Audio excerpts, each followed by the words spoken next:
নিম্নচাপের প্রভাবে আজও গুড়ি গুড়ি বৃষ্টি, বিভিন্ন এলাকায় জলাবদ্ধতা, বরি আবহাওয়ায় ফেরি ও নৌযান চলাচল বন্ধ, ভোগান্তিতে যাত্রী চালকরা।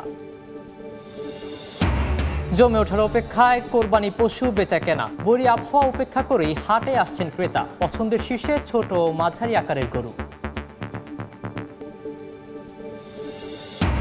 কাল থেকে শুরু ঈদ যাত্রা, মহাসড়কে বাড়ছে যাত্রী ও পশুবাহী গাড়ির চাপ। এলেঙ্গা থেকে যমুনা সেতু পর্যন্ত উন্নয়ন কাজ চলায় যানজটের শঙ্কা। এবং কাপড়ের রং ও রাসায়নিক মিশিয়ে তৈরি হচ্ছে জুস, আইসক্রিমের স্বাদ বাড়াতে কেমিক্যালের ব্যবহার। মারাত্মক স্বাস্থ্য ঝুঁকিতে রাজবাড়ির শিশুরা, সব জেনেও নির্বিকার প্রশাসন।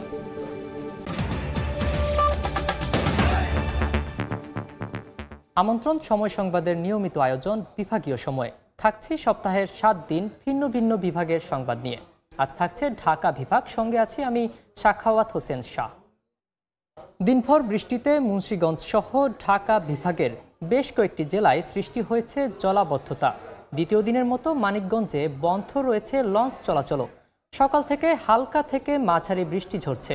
এতে মুন্সিগঞ্জ সহ বেশ কয়েকটি জেলার বিভিন্ন এলাকায় দেখা দিয়েছে জলাবদ্ধতা। নোংরা পানি মারিয়ে গন্তব্যে যেতে ভোগান্তির শেষ নেই স্থানীয়দের। এর মধ্যে আবার কোনো কোনো এলাকার বিদ্যুৎ সংযোগও বিচ্ছিন্ন রয়েছে। অন্যদিকে পদ্মা যমুনা উত্তাল থাকায় মানিকগঞ্জের পাটুরিয়া, দৌলতদিয়া ও আরিচা কাজিরহাট নৌ রুটে দুর্ঘটনা এড়াতে দ্বিতীয় দিনের মতো বন্ধ আছে সব ধরনের লঞ্চ চলাচল। তবে জরুরি প্রয়োজনে কয়েকটি ফেরি চললেও বেশিরভাগই নিরাপদে নোঙর করা।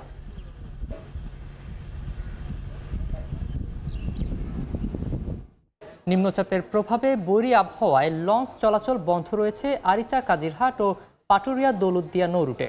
বিস্তারিত জানাতে এই মুহূর্তে মানিকগঞ্জের আরিচা ঘাটে আছেন সহকর্মী মোহাম্মদ ইউসুফ আলী। আমরা সরাসরি যাচ্ছি তার কাছে। ইউসুফ, টানা দুদিন ধরে কখনো মাঝারি কখনো ভারী আবার কখনো গুড়ি গুড়ি বৃষ্টি হচ্ছে। আজকেও কিন্তু সারাদিনই গুড়ি গুড়ি বৃষ্টি চলছে। সেই ক্ষেত্রে কিন্তু এই মুহূর্তে বৃষ্টি গুড়ি গুড়ি বৃষ্টিও নেই, একটু ভালো ওয়েদার দেখা যাচ্ছে। বৈরী আবহাওয়ার কারণে গতকালটা বিকালটা 4টা থেকে কিন্তু পাটুরিয়া, দৌলতদিয়া ও আরিচা কাজিরহাট রুটে ফেরি চলাচল সম্পূর্ণ বন্ধ করে দেয়। এর আগেই কিন্তু সকালের দিক থেকে কিন্তু যখন বৈরী আবহাওয়া চলছিল, প্রচন্ড বাতাস, হাওয়া, এবং তখনই কিন্তু এই রোডগুলোতে স্পিড বোট এবং লঞ্চ চলাচল বন্ধ ঘোষণা করে VIWTA কর্তৃপক্ষ। আর তারপর থেকে কিন্তু মানুষ যারা এই অঞ্চলে রয়েছে নোট ব্যবহার করে, এই নোট ব্যবহারের যাত্রীরা চরম দুর্ভোগের শিকার হয়। কেউ এসে আবার তারা চলে যায়। এই ভাবে দুর্ভোগে দেখে VIWTC কর্তৃপক্ষ মধ্যরাতে কিন্তু কয়েকটি ফেরি বিশেষভাবে কিন্তু পাটুরিয়া, দৌলতদিয়া এবং আরিচা কাজিরহাট থেকে সেটা ছেড়ে দিচ্ছে। কিন্তু সেটাও কিন্তু বেশ সময় নিয়ে, কখনো 1 ঘন্টা 1.5 ঘন্টা করে সময় লাগছে সেই ফেরিগুলো ছাড়তে। তাতে কিন্তু এই অঞ্চলের যারা যাত্রী রয়েছে, শ্রমিক রয়েছে, যারা এই নোটগুলো ব্যবহার করে, তারা কিন্তু দুর্ভোগ পোহাচ্ছে। যদিও এই মুহূর্তের কথা যদি বলি, এই মুহূর্তে বৃষ্টি এর পরিমাণটা গুড়ি গুড়ি এখন দেখা যাচ্ছে না, সেক্ষেত্রে একটু পরিষ্কারটা আমরা দেখতে পাচ্ছি। কিন্তু এই যে আরিচা ঘাটে আমরা রয়েছি, আরিচা ঘাটের যে লঞ্চগুলো রয়েছে, স্পিড বোটগুলো রয়েছে, তারা নিরাপদ স্থানে রাখা হয়েছে, তা সম্পূর্ণ বন্ধ রয়েছে। যদিও 2-1টি করে কখনো কখনো 1-1.5 ঘন্টা পরে বারবারই বলছি যে সেই ফেরিগুলো যাত্রীদের সাথে আমরা কথা বলেছি, যাত্রীরা বলছে আসলে দুর্ভোগটা যেহেতু প্রাকৃতিক দুর্যোগ, বৈরী আবহাওয়া, তাই তারা কিন্তু মেনে নিচ্ছে। অন্যদিকে VIWTC কর্তৃপক্ষ বলছে ঊর্ধ্বতন কর্মকর্তাদের যে নির্দেশনা পাওয়া মাত্রই তারা কিন্তু এই নোটগুলোকে আবার সচল করবে, স্বাভাবিক করবে। এই ছিল আমার কাছে আরিচা ঘাট থেকে সর্বশেষ তথ্য। সরাসরি ছিলাম আরিচা ঘাটে। উন্নয়ন কাজ চলছে ঢাকা টাঙ্গাইল যমুনা সেতু মহাসড়কের। ঈদুল আজহায় ঘরমুখী মানুষের পাশাপাশি বাড়বে গবাদি পশুবাহী গাড়ির চাপ। এতে এলেঙ্গা থেকে যমুনা সেতু পর্যন্ত যানজটের আশঙ্কা করছেন যাত্রী ও পরিবহন সংশ্লিষ্টরা। ঢাকা টাঙ্গাইল যমুনা সেতু মহাসড়কের 4 লেনে যানজটমুক্ত যান চলাচল। চন্দ্রা থেকে এলেঙ্গা পর্যন্ত 4 লেন প্রকল্পের সুবিধা পাওয়ায় কোনো ভোগান্তিতে পড়তে হয় না চালক ও যাত্রীদের। তবে এলেঙ্গা থেকে যমুনা সেতু পর্যন্ত সাসেক 2 প্রকল্পের উন্নয়ন কাজ চলমান থাকায় স্বাভাবিক গতিতে চলাচল করতে পারছে না যানবাহন। ঈদুল আজহায় ঘরমুখো মানুষের পাশাপাশি বাড়বে গবাদি পশুবাহী গাড়ির চাপ। এতে এলেঙ্গা থেকে যমুনা সেতু অংশে যানজটের আশঙ্কা করছেন যাত্রী ও পরিবহন সংশ্লিষ্টরা। ঈদের সামনে আর 2টা দিন যদি যায় দেখবেন এখানে যানজট শুরু হয়ে যাবে। ঈদকে সামনে রেখে আরো মাঝে মাঝে কিছু কিছু জায়গায় চেকপোস্ট বসানো উচিত। কিছু কিছু জায়গায় রোডের কাজ হচ্ছে, সেগুলো বন্ধ করে দিলে আমরা আশা করবো যে রোডের কোনো যানজট থাকবে না। তবে ঈদযাত্রায় মহাসড়কটি যানজট মুক্ত রাখতে প্রয়োজনীয় ব্যবস্থা নেওয়ার আশ্বাস প্রকল্প ব্যবস্থাপক ও ট্রাফিক পুলিশের। গতবারের নাই এবারও আমরা আশা করতেছি যে এই ধরনের কোনো বা আগের বার বা তার 1 বছর 2 বছর আগে যে ধরনের জ্যাম ছিল বা ইয়ে ছিল, এ ধরনের হওয়ার কোনো আশঙ্কাই নেই। কারণ লোকজন 2 লেন দিয়ে ঢাকামুখী গাড়ি যাতায়াত করবে এবং 2 লেন দিয়ে উত্তরবঙ্গগামী গাড়ি যাতায়াত করবে। পর্যাপ্ত পুলিশি ব্যবস্থা নেওয়া আছে। আমরা ট্রাফিকের পক্ষ থেকে আমরা যারা কাজ করছি তারা অত্যন্ত এই বিষয়টাকে গত ঈদেও আপনারা সেটা প্রমাণ পেয়েছেন যে আমরা খুব অ্যাক্টিভলি কাজ করে থাকি। তো এইবারও তার ব্যত্যয় হবে না। স্বাভাবিক সময়ে এই মহাসড়কে উত্তরবঙ্গ সহ 24 জেলায় 10 থেকে 15 হাজার যানবাহন চলাচল করে। তবে ঈদযাত্রায় তা বেড়ে দ্বিগুণ হয়ে যায়। সময় সংবাদ। উঠছে কোরবানি পশুর হাট। পরি আবহাওয়া উপেক্ষা করেই উপস্থিত হয়েছেন ক্রেতা বিক্রেতা। পছন্দের শীর্ষে মাঝারি আকারের পশু। আরও তথ্য জানাতে এই মুহূর্তে টাঙ্গাইলের কাকুয়া হাটে আছেন সহকর্মী কাদির তালুকদার। সরাসরি চলে যাচ্ছি তার কাছে। কাদির, ঈদের দিন যতই ঘনিয়ে আসছে ততই কিন্তু কুরবানির যে পশুর হাটগুলো রয়েছে সেই পশুর হাটগুলো জমতে শুরু করেছে। ক্রেতা বিক্রেতায় ভরে গেছে ইতিমধ্যেই। আপনারা দেখতে পাচ্ছেন আমরা এই মুহূর্তে রয়েছি টাঙ্গাইল সদর উপজেলার কাকুয়া গরুর হাটে। সেই কাকুয়া গরুর হাটে দুপুর গড়াতেই কিন্তু ক্রেতা বিক্রেতারা এখানে আসতে শুরু করেছেন এবং ইতিমধ্যেই ক্রেতা বিক্রেতায় যথেষ্ট পরিমাণে লোক আমরা লক্ষ্য করেছি। তবে আমরা কথা বলেছিলাম এখানকার যারা বিক্রেতা রয়েছেন, খামারি রয়েছেন, তাদের সাথে আমরা কথা বলেছি।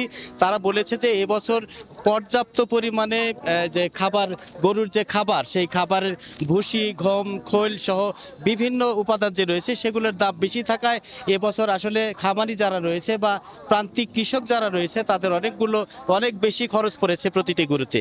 এবং যারা ক্রেতা রয়েছে তাদের সাথে আমরা কথা বলেছি, তারাও আমাদেরকে জানিয়েছে যে এইখানে গত বছরের তুলনায় এবছর অন্তত প্রতিটি গরুতে 20 থেকে 25,000 টাকা মাঝারি সাইজের যে গরুগুলো রয়েছে সেই গরুগুলোর দাম তারা বেশি মনে করেছে। তবে দাম দর করছেন ক্রেতা বিক্রেতা দুজনেই দাম কষা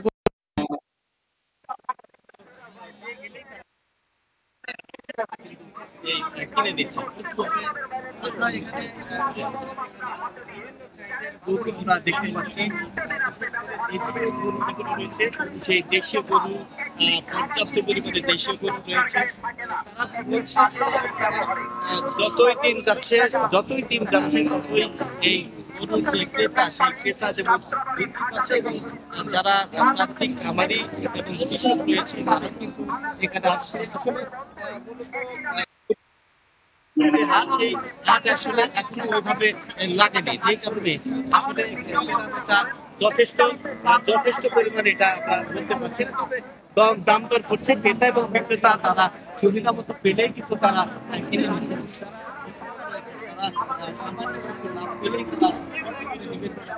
গড়ে তোলা হয়েছে শিশু খাদ্য তৈরির কারখানা। অনুমোদনহীন এসব কারখানায় অস্বাস্থ্যকর পরিবেশে কাপড়ের রং ও রাসায়নিক মিশিয়ে তৈরি হচ্ছে জুস, আচার, আইসক্রিম সহ বিভিন্ন ধরনের শিশু খাদ্য, যা খেয়ে মারাত্মক স্বাস্থ্য ঝুঁকিতে কোমলমতি শিশুরা। বিষয়টি জানলেও নির্বিকার সংশ্লিষ্ট কর্তৃপক্ষ। আশিকুর রহমানের রিপোর্ট। রাজবাড়ীর গোয়ালন্দ উপজেলার মামুদপুর গ্রামের এ কারখানাটির মালিক গৌতম সেন আলমদিনা ফুড প্রোডাক্ট নামে গড়ে তুলেছেন অনুমোদনহীন ও ভেজাল শিশু খাদ্য তৈরির কারখানা। অবৈধভাবে কারখানা পরিচালনার কথা স্বীকারও করেন তিনি। আমি বৈধ মনে, আমি তো অবৈধই চালাচ্ছি, গরিব মানুষ, আমার বৈধ করার মতন সামর্থ্য নাই তো। পাংশা উপজেলার বস আইসক্রিম কারখানায় রং মিশিয়ে আইসক্রিম তৈরির ভিডিও ধারণ করতে গেলে তেরে আসেন কারখানার মালিক আব্দুর রাজ্জাক। বিএসটিআই এর অনুমোদন না নিয়েই তার কারখানায় স্যাঁতসেঁতে পরিবেশে নোংরা পানি দিয়ে তৈরি হচ্ছে আইসক্রিম। চিনি, আম ও লিচুর স্বাদের জন্য কেমিক্যাল আর গরুর দুধের পরিবর্তে ব্যবহার হচ্ছে নিম্নমানের গুঁড়ো দুধ। আকর্ষণীয় করতে মেশানো হয় কাপড়ের রং। বিএসটিআই অনুমোদন আছে কিনা আমি এটা কনফার্ম বলতে পারবো না, এটা জানেন সাইফুল। এগুলো খুবই ক্ষতিকর, এগুলো আসলে কোনো ধরনের পুষ্টিগুণ তো নেই, বরঞ্চ দেখা যাচ্ছে স্বাস্থ্যের জন্য বাচ্চাদের অনেক ক্ষতি করে থাকে। তবে বিষয়টি জানলেও নির্বিকার প্রশাসন, ব্যবস্থা নেয়ার দায়সারা জবাব সংশ্লিষ্ট কর্মকর্তার। আমরা যদি এইরকম কোনো জায়গা পাই, একটা জায়গা আমরা দেখেছি, আমরা একটু খোঁজ খবর নিচ্ছি। মালিক পক্ষের তথ্য মতে জেলায় এসব অবৈধ কারখানায় প্রতিদিন অন্তত 50,000 পিস আইসক্রিম তৈরি হয়। আশিকুর রহমান, সময় সংবাদ, রাজবাড়ী। বছরও শেষ হয়নি কিশোরগঞ্জ সদর উপজেলার রঘুখালী সেতুর নির্মাণ কাজ। দুপাশের অবকাঠামো নির্মাণকালে কাজ বন্ধ করে দেন ঠিকাদার। বাধ্য হয়ে পাশের কাঠের সাঁকোর উপর দিয়ে ঝুঁকি নিয়ে চলাচল করছেন এলাকাবাসী। তবে আগামী ডিসেম্বরের মধ্যে কাজ শেষ করার আশ্বাস এলজিইডির। নূর মোহাম্মদের পাঠানো তথ্য ও ছবি নিয়ে রিপোর্ট। নদীর ওপর নির্মাণাধীন পাকা সেতু, পাশের কাঠের সাঁকোর ওপর দিয়ে ঝুঁকি নিয়ে চলাচল করছেন এলাকাবাসী। 2021 সালে কিশোরগঞ্জ সদর উপজেলার মহিনন্দ ও করিমগঞ্জ উপজেলার বোলাই ইউনিয়নকে যুক্ত করতে রঘুখালী এলাকায় নরসুন্দা নদীর ওপর পাকা সেতু নির্মাণ শুরু হয়। প্রকল্পের মেয়াদ 1 বছর থাকলেও দুপাশের অবকাঠামো নির্মাণকালে কাজ বন্ধ করে দেয় ঠিকাদার। এই ব্রিজটা এই ঠিকাদারে পাইছে পায়া এই পর্যন্ত কাজ করে ফেলায় তো গেছে গা। এলজিইডি বলছে চুক্তির শর্ত না মানায় আগের ঠিকাদারের কার্যাদেশ বাতিল করা হয়েছে। ইতিমধ্যেই কাজটা শুরু হয়েছে, আমরা আশা করতেছি যে আগামী ডিসেম্বরের মধ্যে কাজটা শেষ করে জনগণের জন্য খুলে দিতে পারব। এলজিইডির তথ্য মতে 40 মিটার দীর্ঘ রঘুখালী সেতু নির্মাণে ব্যয় ধরা হয় প্রায় 2,33,93,000 টাকা। সময় সংবাদ, কিশোর। মাদারীপুরবাসীর প্রতিদিন ঘুম ভাঙে বিভিন্ন পণ্য প্রচারে ব্যবহার করা মাইকিংয়ের শব্দে। হাসপাতাল চত্বর, শিক্ষা প্রতিষ্ঠান সহ সবখানেই শব্দ দূষণে অতিষ্ঠ রোগী, শিক্ষার্থী ও সাধারণ মানুষ। বিভিন্ন কোম্পানির প্রচার প্রচারণার মাইকিংয়ে উচ্চ রক্তচাপ, শ্রবণ শক্তি হ্রাসসহ হচ্ছে মানসিক স্বাস্থ্যের ক্ষতিও। নিয়ন্ত্রণে মাইকিংয়ের জন্য নির্দিষ্ট সময়সীমা বেঁধে দেওয়ার কথা জানান তথ্য কর্মকর্তা। জেলা প্রশাসন বলছে আইন প্রয়োগের জন্য বিষয়টি নিয়ে এরই মধ্যে আইন শৃঙ্খলা সভায় আলোচনা হয়েছে।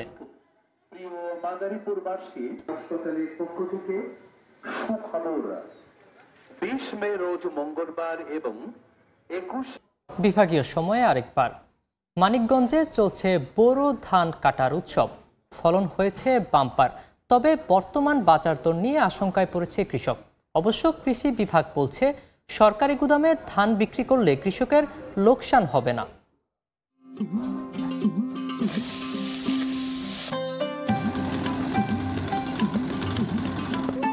বিস্তীর্ণ এলাকা জুড়ে সোনালী ফসল, আর তা কেটে ঘরে তুলতে ব্যস্ত সময় পার করছেন কৃষক। মানিকগঞ্জে মাঠে মাঠে এখন বোরো ধান কাটার উৎসব। আবহাওয়া অনুকূলে থাকায় ফলনও হয়েছে বাম্পার, তবে কৃষকের দুশ্চিন্তার কারণ বাজার দর। চাষিরা বলছেন কৃষি উপকরণের মূল্য বৃদ্ধির জন্য ধানের উৎপাদন খরচ বেড়েছে। বর্তমানে বাজারে 1300 থেকে 1400 টাকা দরে প্রতিমণ ধান বিক্রি হওয়ায় লোকসানের আশঙ্কা তাদের। ধান আল্লাহ ফলন ভালো হয়েছে, কামলার দাম তো বেশি। এখন ধানের দাম যা, এটা কামলার দামও তাই। এখন ধান হাই স্ট্যান্ড গেলে 1500 কি 1600 পর্যন্ত, এর বেশি তো আর বেশি হয়ে যাবে। আমরা চলবো কিভাবে? ধানের দাম তো ভালো হচ্ছে না। তবে কৃষি বিভাগ বলছে সরকারি গুদামে ধান বিক্রি করলে কৃষকের লোকসান হবে না। এবছর মানিকগঞ্জ জেলায় কৃষকের কাছ থেকে 3038 মেট্রিক টন ধান ক্রয় করা হবে 36 টাকা কেজি হিসাবে। ইতিমধ্যে কিছু কিছু কৃষক গোডাউনে ধান দেওয়া শুরু করেছে। আগামীতে ধানের বাজার দর একটু বৃদ্ধি পায়, তাহলে কৃষকরা তাদের উৎপাদন খরচ পুষিয়েও বেশ ভালো লাভবান করতে পারবে বলে আমরা আশা করছি। কৃষি বিভাগের তথ্য মতে চলতি বছর মানিকগঞ্জে 48,000 হেক্টর জমিতে বোরো ধানের আবাদ হয়েছে। সময় সংবাদ, মানিকগঞ্জ। সময়ের শীর্ষ সংবাদগুলো জানিয়ে দিচ্ছি আরেকবার। নিম্নচাপের প্রভাবে আজও গুঁড়ি গুঁড়ি বৃষ্টি, বিভিন্ন এলাকায় জলাবদ্ধতা, বরি আবহাওয়ায় ফেরি ও নৌযান চলাচল বন্ধ, ভোগান্তিতে যাত্রী চালকরা। জমে ওঠার অপেক্ষায় কোরবানি পশু বেচাকেনা, বরি আবহাওয়া উপেক্ষা করেই হাটে আসছেন ক্রেতা। পছন্দের শীর্ষে ছোট ও মাঝারি আকারের গরু। এবং কাল থেকে শুরু ঈদ যাত্রা। মহাসড়কে বাড়ছে যাত্রী ও পশুবাহী গাড়ির চাপ। এলেঙ্গা থেকে যমুনা সেতু পর্যন্ত উন্নয়ন কাজ চলায় যানজটের শঙ্কা।